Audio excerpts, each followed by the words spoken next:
No one failed more than me, no one tripped harder, no one cried longer, no one doubted themselves more. I have been the underdog in my own story, the one who couldn't seem to get it right. I've lost count of the times I said, "This is it," only to be met with another fall. I've failed at things people thought were easy, messed up relationships that were good for me, ignored red flags and painted them white. I've failed tests I studied for, missed chances I prayed for, and ruined moments I dreamed of. I've been the one who didn't get picked, the one who wasn't enough, the one left behind not once, not twice, but again and again. I've had people look at me like I was nothing, and worst of all, I've believed them. I've looked in the mirror and seen someone who didn't matter. I've told myself I'd never make it. But here's the part no one tells you: every single failure, every scar, every dark night of the soul was building something in me. Something strong, something honest, something real, because no one failed more than me, and that's why no one fights like me. No one rises like me. No one knows how to rebuild like I do. I've learned how to sit in the pain and not run. How to cry and still keep going. How to fail and still believe in tomorrow. So if you're sitting in your own ruins, look around. You're not buried. You're being planted. And if you're anything like me, you're going to bloom from the wreckage. And when you rise, don't rise quietly, rise loudly, like someone who knows exactly what it took to come back, because no one failed more than me, and no one's rising higher. Personal ownership of failure means standing in front of your own wreckage and saying, "Yes, this was me," not with pride, not with self-pity, but with honesty. It's refusing to hide behind excuses. It's resisting the urge to blame the world, the timing, or the people who walked away. It's looking your mistakes in the eye without flinching, and saying, "I did that, I chose that, I broke that." It's painful, it's humbling, but it's also powerful, because when you stop running from your failures, they lose their power to haunt you. You don't have to pretend anymore. You don't have to carry the weight of pretending to be perfect. You failed, and you're still here. You messed up, and you're still growing. Taking ownership doesn't mean you're proud of the fall. It means you're choosing not to be ashamed of the climb back up.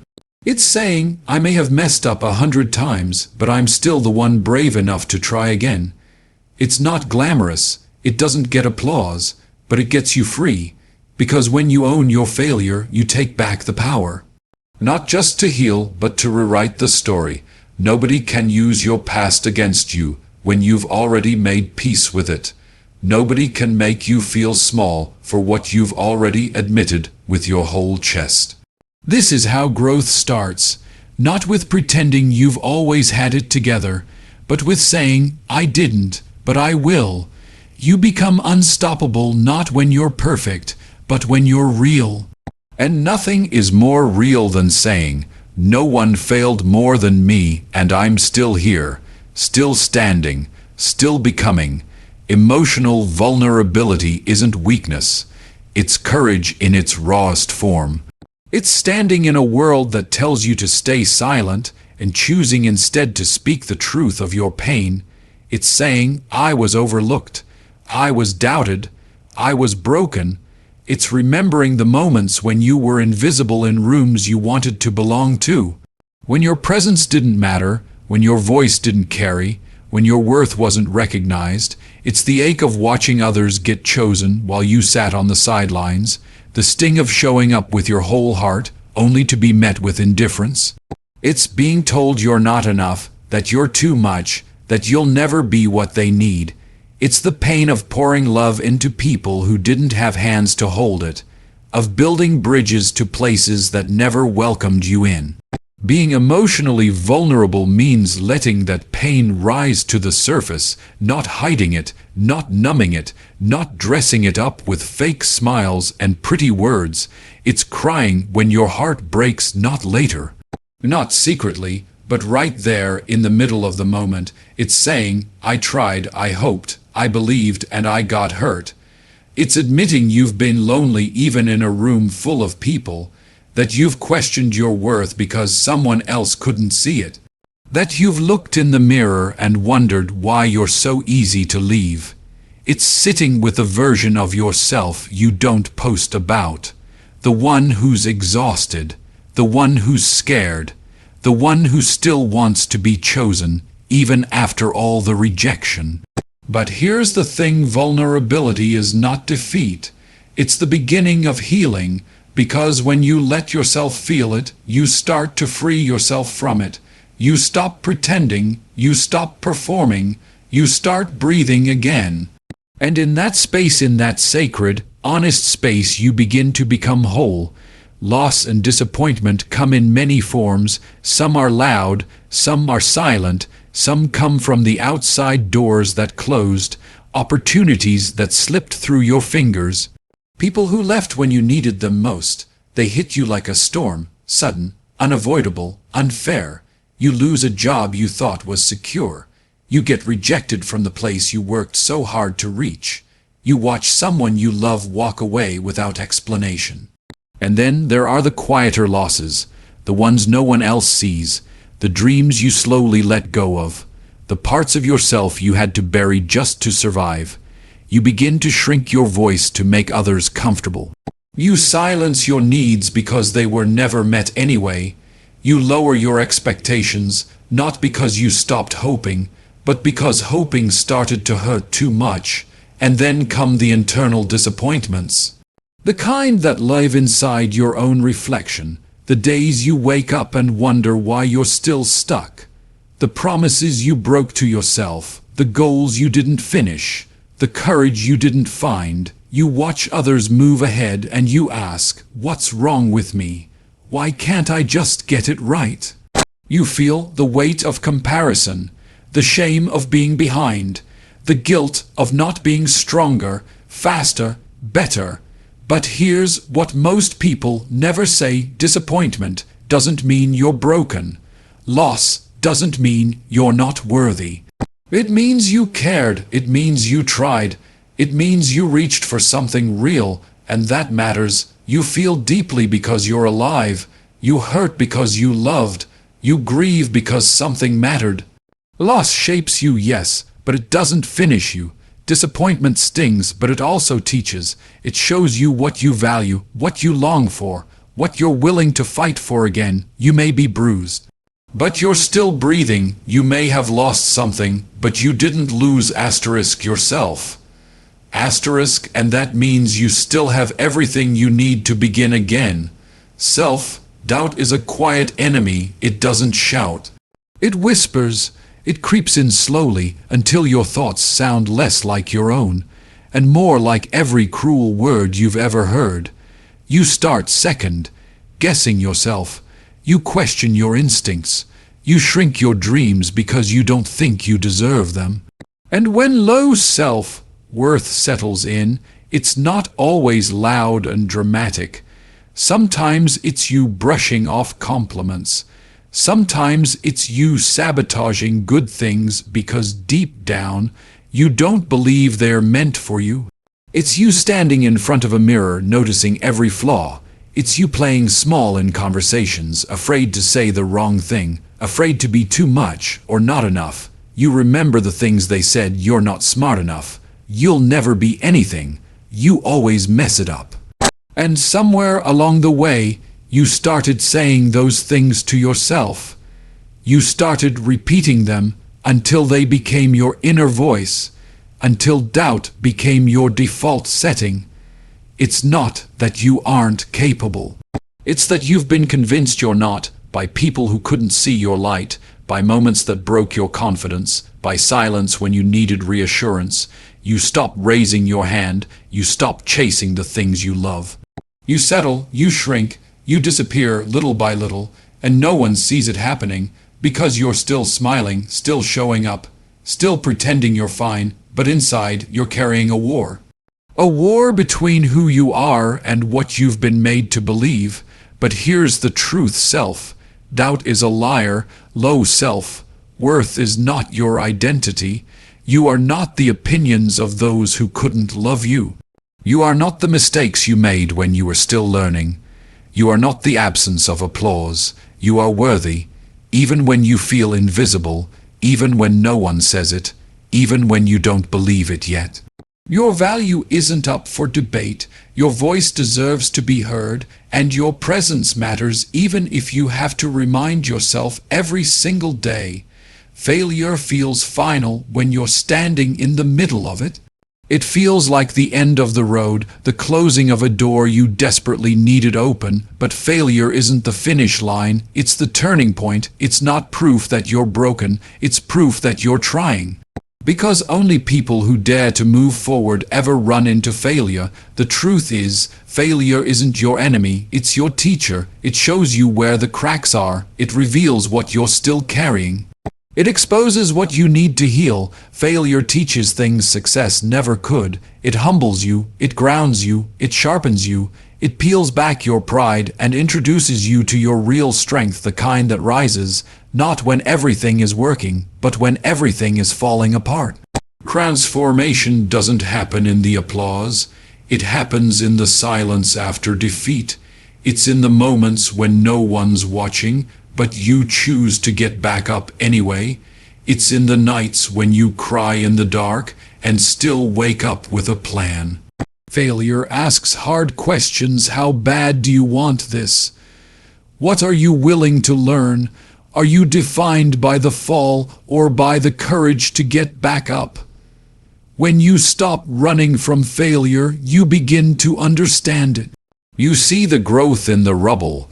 You find your voice in the silence. You begin to rebuild, not as who you were, but as who you're meant to become. Each setback becomes a blueprint. Each mistake becomes instruction. Each no becomes redirection. You become more aware, more resilient, more awake. You stop fearing failure because you've seen what it builds in you. You realize now you were never breaking, you were becoming. And the version of you rising from the fall is wiser, stronger, more grounded, more real, not in spite of failure, but because of it. Resilience doesn't come from an easy life. It doesn't come from things going right the first time. It's built in the fire, forged in moments you thought would break you. It's built in every setback, every door that slammed in your face, every time you had to start over when all you wanted was to move forward. Hardship isn't something you choose. It chooses you. And when it does, you have two options: let it define you, or let it shape you. Resilience is shaped slowly, not in the victories, but in the days you kept going when there was no reward. It's when you got back up with tired hands and an aching heart. It's when you moved forward with no guarantee it would work this time. It's the strength that shows up quietly, not loud, not dramatic, but steady, unshaken. You learn that pain doesn't last forever. You learn that fear doesn't get the final say. You learn that falling doesn't mean you failed, it means you're human, and humans get back up. You stop seeing hardship as punishment and start seeing it as preparation.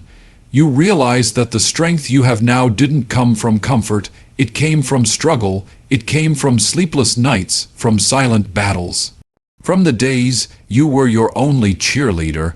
That's where resilience is born, in the decision to keep breathing even when everything feels heavy, in the refusal to let one bad chapter convince you that the story is over. Resilience isn't about never falling, it's about who you become every time you rise again. You may have scars, but they're proof that you healed, proof that you made it through. You may still be tired, still carrying the weight of everything you've survived, but you're still standing, and that means the hardship didn't win. It didn't take your hope, it didn't take your fight, it didn't take your light. Because with every fall, you found a deeper strength, a quieter power, a fire that doesn't burn out because it was lit by survival. When you've known pain, real pain, you stop seeing people as just faces. You start seeing their silence, their weight, their hidden battles. You hear a tired voice and recognize it because you've been there. You've lived the nights that don't end, the mornings that feel heavier than they should. Empathy grows from experience. Not just from what you've read or heard, but from what you've survived. It's not pity. It's connection. It's looking at someone else's storm and saying, I don't know exactly what you're going through, but I do know what it's like to be in the dark. When you've hurt deeply, you don't rush to judge. You pause. You listen.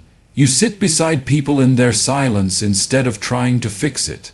Because sometimes what someone needs is not a solution, but someone to simply be there. To say, you're not alone. I see you. I feel that too. Empathy is giving your presence when you don't have the answers. It's choosing to stay when someone else is unraveling.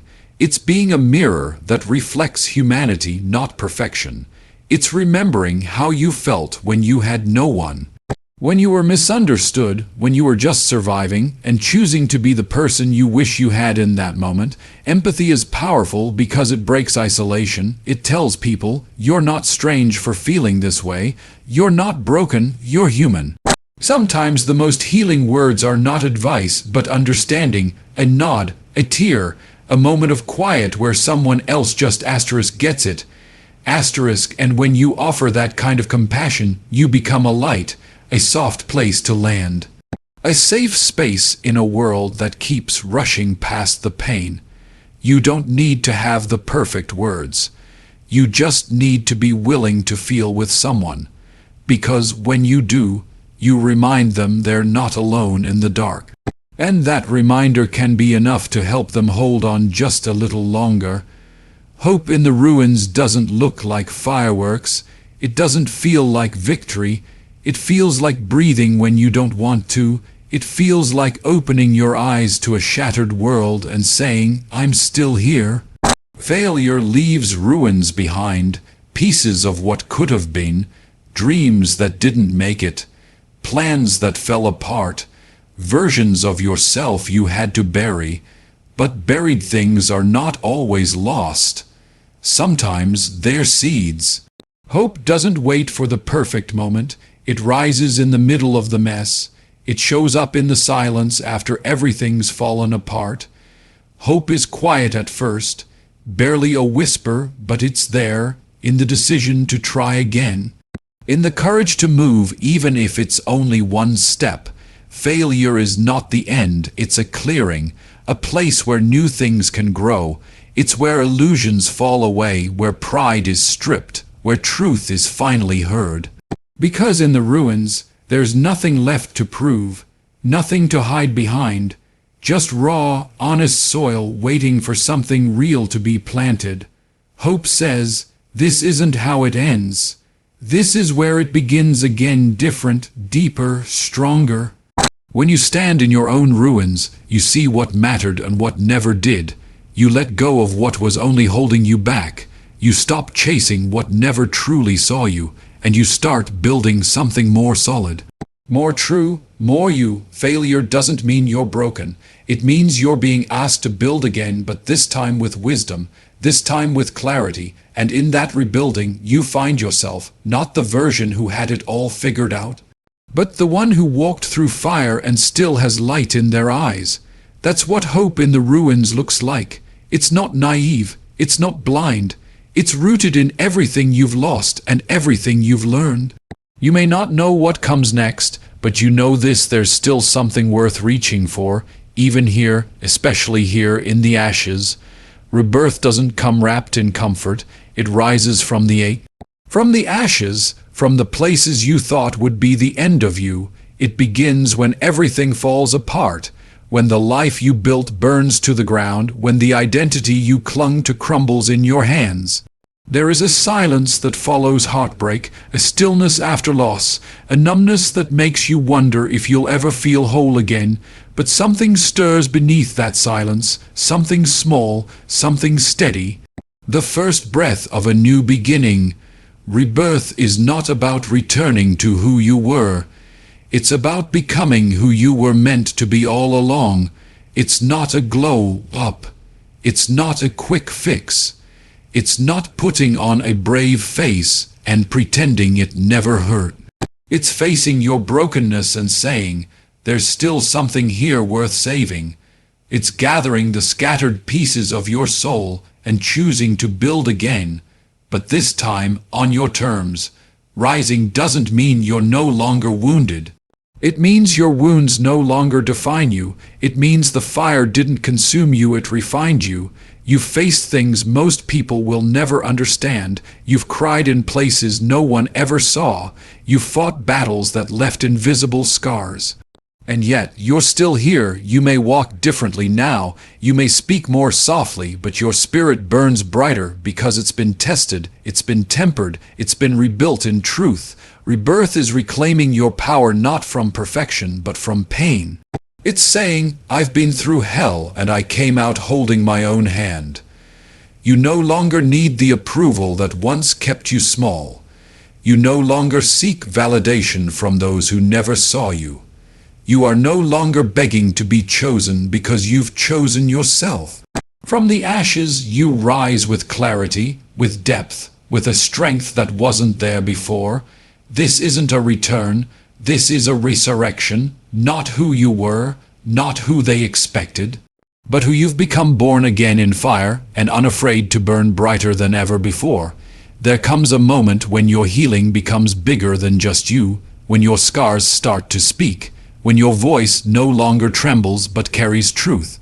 Real truth, the kind that reaches people still drowning in silence. You've been through the fire, you've lived in the dark, you know what it's like to want to give up, and now you have something to offer, not perfection, but proof.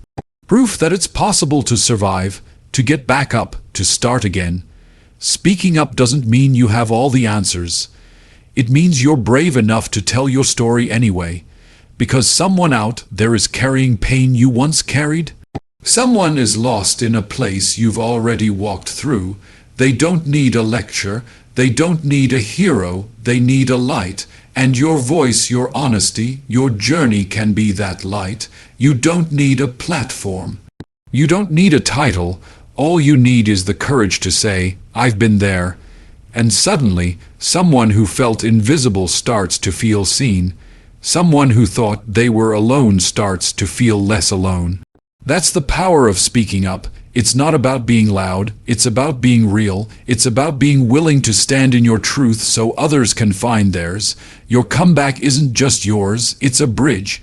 It's a hand reaching back for someone else.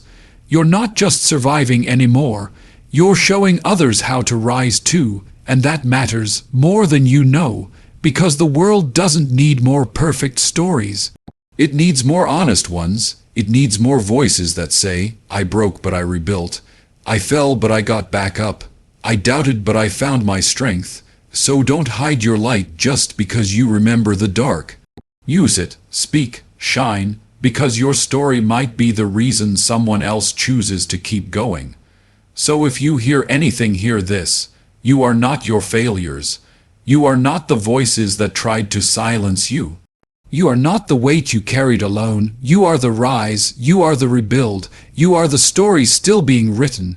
Everything that tried to break you only taught you how to bend without breaking, how to fall without giving up, how to lose and still love yourself back to life. You've come too far to play small now. So take your scars, take your truth, take every moment that brought you here and walk forward with your head high. Because you're not here to be perfect, you're here to be real, you're here to be seen, you're here to remind someone else that rising is possible. This is not your end, this is your beginning, and you are just getting started.